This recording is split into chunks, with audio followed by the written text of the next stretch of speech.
Hello, my name is Corey Recco.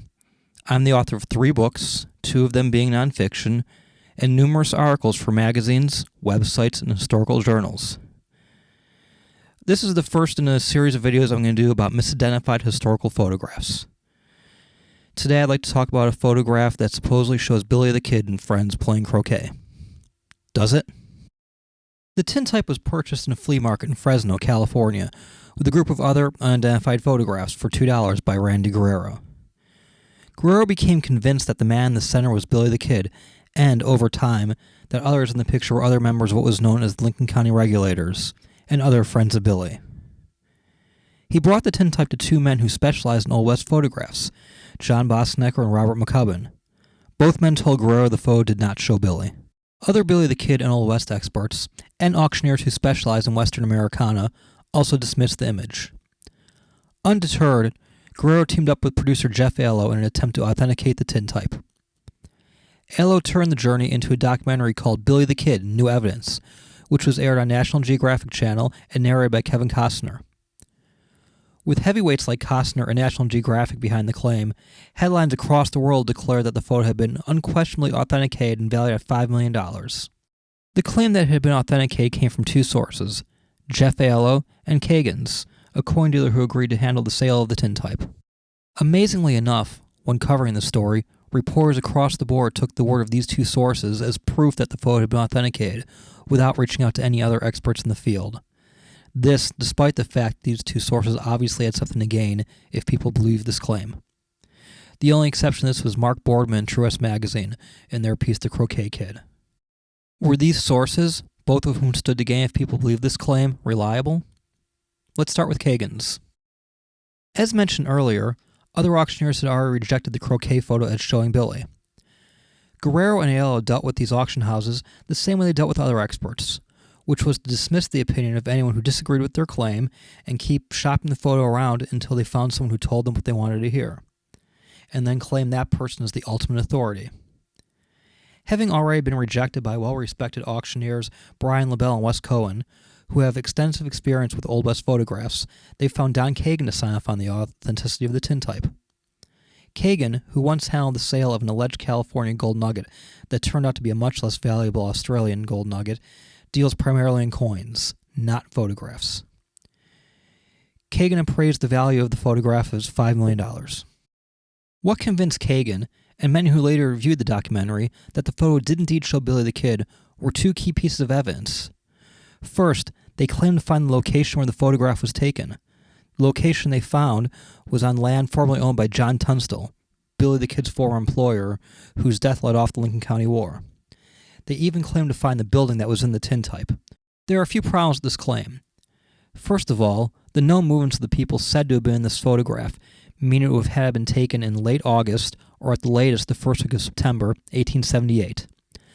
Note the leafless trees, and the clothing, such as a sweater worn by the man said to be Billy, people are wearing in this photograph. Does this look like August in New Mexico to you? Also, an 1883 survey, which was so detailed that it even showed the location of a tent, shows no buildings on this site. Furthermore, records show that the current building, the one producers claim was the one in the Tintype, wasn't built until the 1930s. As for the train, you be the judge. This is the alleged Billy Tintype, and this is the site today.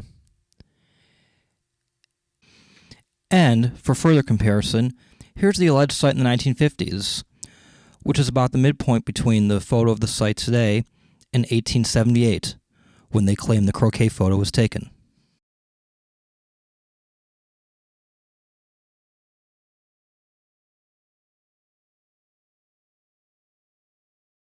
As this, and other theories, had holes poked into them following the airing of the documentary, Jeff Allo stuck to his claim, continually going back to what he considered to be the strongest piece of evidence so strong, in fact, that on its own, it proved who was in the photograph. This was the facial recognition analysis done by Ken Gibson. To quote Allo, facial recognition by one of the top forensic scientists in America, Ken Gibson, who provides his expertise to the U.S. Secret Service and FBI, proved the image contains Billy the Kid. Gibson, however, while stating he did believe the photo showed Billy and other regulators, stated that he would deny this in a court of law because the match wasn't strong enough. As for Gibson's opinion, well, here are some other photographs he claimed to authenticate. In this first one, he identified Amelia Earhart and her navigator Frank Noonan. This photo was to be part of a History Channel documentary proving they had been held captive by the Japanese. Once the photo made news, it was quickly discovered that it had been published 2 years before Earhart disappeared. In fact, it was published before Earhart and Noonan even met. It was part of a Japanese travelogue showing Japanese schooner racers. It does not show Earhart and Noonan. In this one, Gibson claimed to identify Billy the Kid and Pat Garrett. In this one, he claimed to identify Jesse James.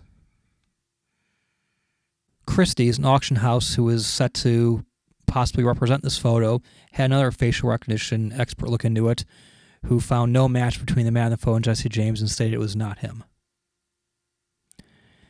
This is another Jesse James photo Gibson claimed to authenticate. In this one, Gibson claimed to identify Doc Holliday. This photograph went up for auction and went unsold.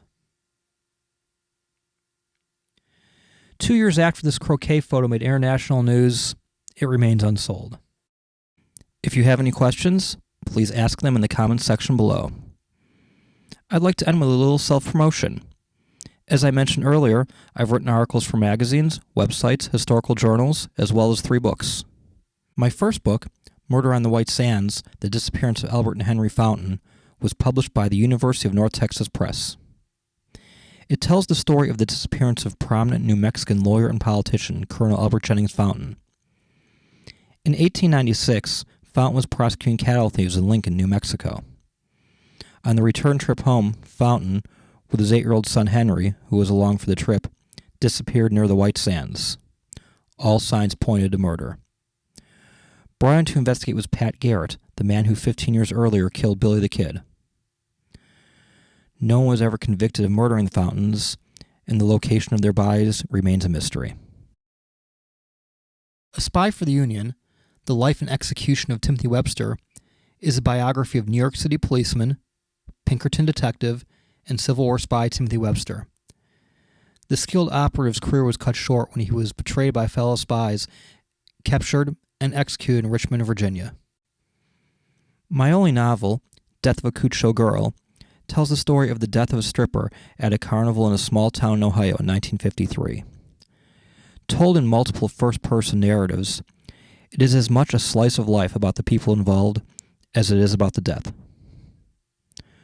For more information about me, please visit my website, www.coreyrecco.com.